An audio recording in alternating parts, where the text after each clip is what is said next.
갑상선 수술을 하려고 이제 대학병원에 가게 되면 외과에서도 갑상선 수술을 한다고 하고 그리고 이비인후과에서도 갑상선 수술을 한다고 말을 합니다.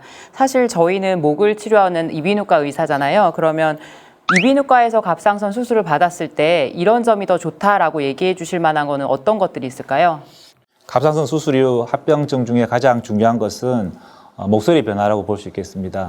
목소리 변화는 갑상선 수술 중에 신경 손상에 의해서도 발생할 수 있고 여러 가지 열에 의해서도 발생할 수 있습니다만 이런 것을 확인할 수 있는 방법은 이비인후과에서 내시경 검사라든지 자세한 음성 평가를 받는 것이 중요하다고 볼 수 있겠습니다.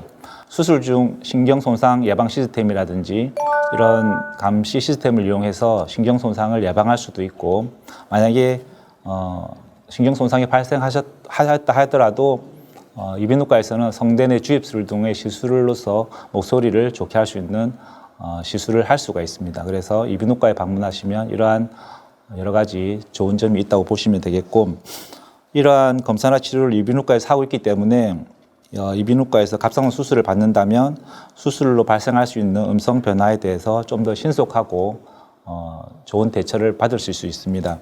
그리고 그 외에 진행된 암 수술이라든지 후두, 기도, 식도 등을 침범하는 진행된 암에 있어서도 이비인후과에서는 이러한 수술을 많이 하기 때문에 좀 더 도움을 받을 수 있는 그런 장점이 있다고 볼 수 있겠습니다.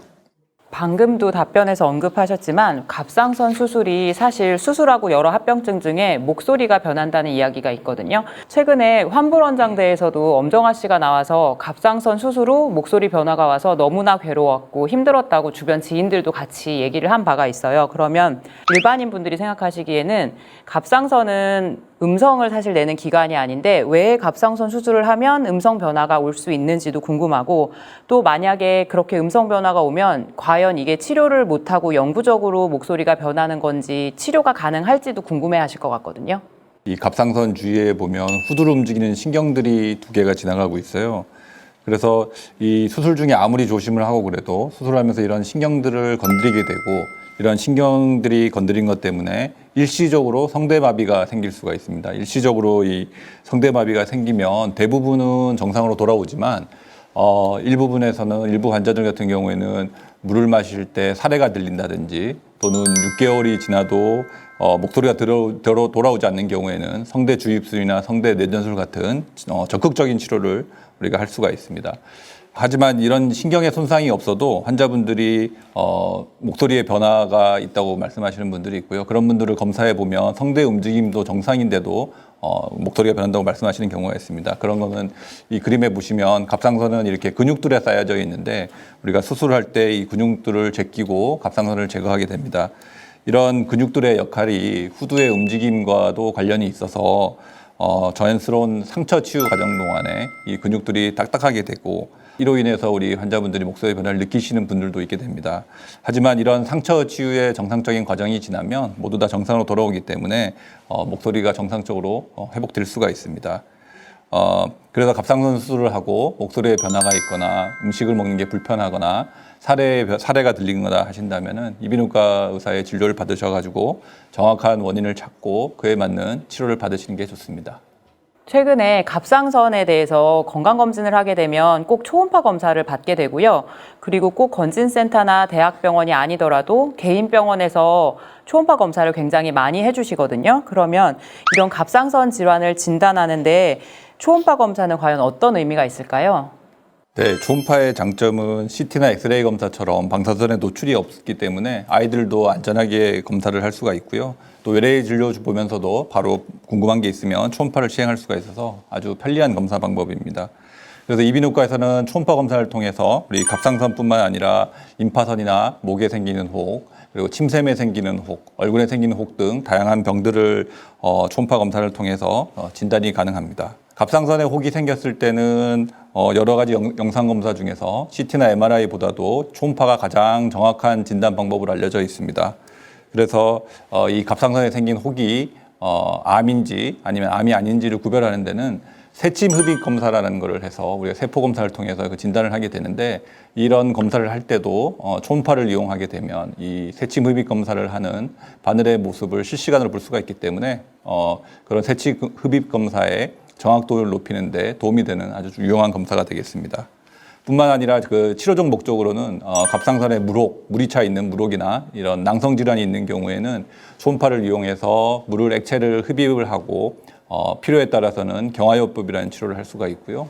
또한 갑상선에 암이 생긴 경우에는 수술이 가장 좋은 방법이지만 경우에 따라서 수술할 수 없는 경우에는 고주파 치료라는 걸 치료를 할 수가 있고요. 이 고주파 치료는 고주파를 발생시키는 특수한 장치를 이용해서 이것이 연결된 주사 바늘을 갑상선의 암에 삽입을 하게 되는데 이때도 그 초음파의 도움을 얻게 됩니다. 그 바늘에서 발생시키는 열을 통해서 암세포를 죽이는 치료를 우리가 고주파 치료라고 합니다. 그래서 이런 방법은 재발하거나 또는 수술하기 어려운 상태인 환자분들한테 도움이 되면 좋은 검사법, 좋은 치료법입니다.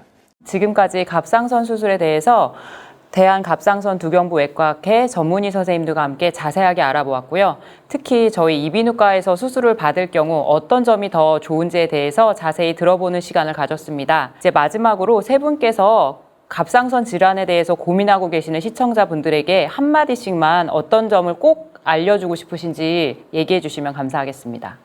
네, 갑상선암은 얌전한 암입니다. 10년이 지나도 변하지 않는 그런 경우도 많거든요.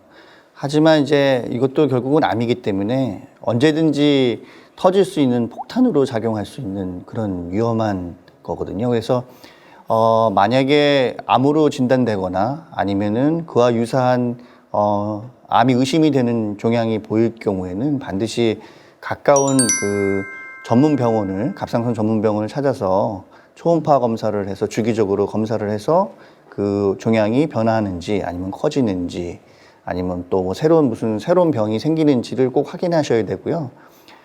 그때 찾아볼 수 있는 병원에는 이비인후과 선생님들을 좀 찾아봐서 보다 전문적인 치료랑 진단을 받길 권장드립니다.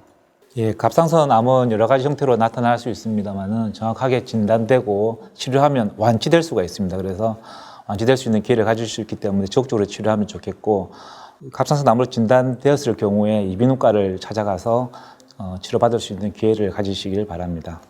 우리 환자분들은 목에 생기는 혹이 갑상선에 생기는 혹인지 다른 데서 생기는 혹인지도 구별하기 힘듭니다. 그래서 목에 뭔가가 만져지는 혹이 있는 경우에 목 그리고 갑상선 전문가인 이비인후과 의사를 꼭 만나셔가지고 정확한 진단과 적절한 치료를 받으실 수 있으시면 좋겠습니다. 네, 그럼 오늘 방송을 통해 잘 알게 된 갑상선 질환에 대해 저희가 만든 의미 있는 구호를 함께 외쳐보시겠습니다. 갑상선 치료 이비인후과 전문의와 함께 하시죠.